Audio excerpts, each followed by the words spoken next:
বাড়ছে, কিন্তু চালের পাশাপাশি কিন্তু ওর নিজের যে আর্নিং, ওর নিজের যে আর্নিং ক্যাপাসিটি সেটা কিন্তু বাড়েনি। সো ওর আগে 100 টাকায় যে চালটা পাইতো এখনো 125 টাকায় সেই চালটা পাবে। অর্থাৎ আগের প্রাইসিং যদি 100 হয়, প্রাইসটা চেঞ্জ হয়ে এখন সেটার প্রাইস হচ্ছে 125। এখন আগে যদি 100 টাকায় আরজু ধরো 4 কেজি চাল খাইতো, আমি তো অ্যাকচুয়াল আমাকে কতটুকু খাইতো বলা হয়নি, আমি এটা ধরে নিচ্ছি। আগে যদি 100 টাকায় 4 কেজি চাল খাইতো, এখন ও 125 টাকায় অবভিয়াসলি 4 কেজির থেকে এক্স কেজি পরিমাণ কমায় চাল খাবে। কেন? কারণ আমার প্রশ্নে বলা আছে চালের ব্যবহার এমন ভাবে কমান। সো চালের ব্যবহার মানে কি? চালের কনজাম্পশন কমা। চালের কনজাম্পশন যখন কমতেছে তখন আগে যদি 4 কেজি খাইতো, এখন 4 - x কেজি খাবে, এটাই স্বাভাবিক।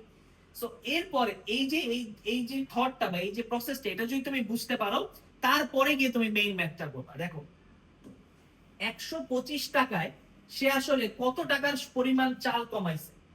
100 টাকায় সে যা পাইতো, সে এখন 125 টাকায় সেটা পাচ্ছে।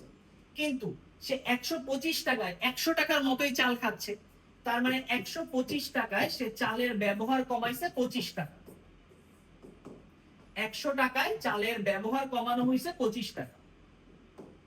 ঠিক আছে, এই জায়গাটা ডিটেলসে লিখে দিই। চালের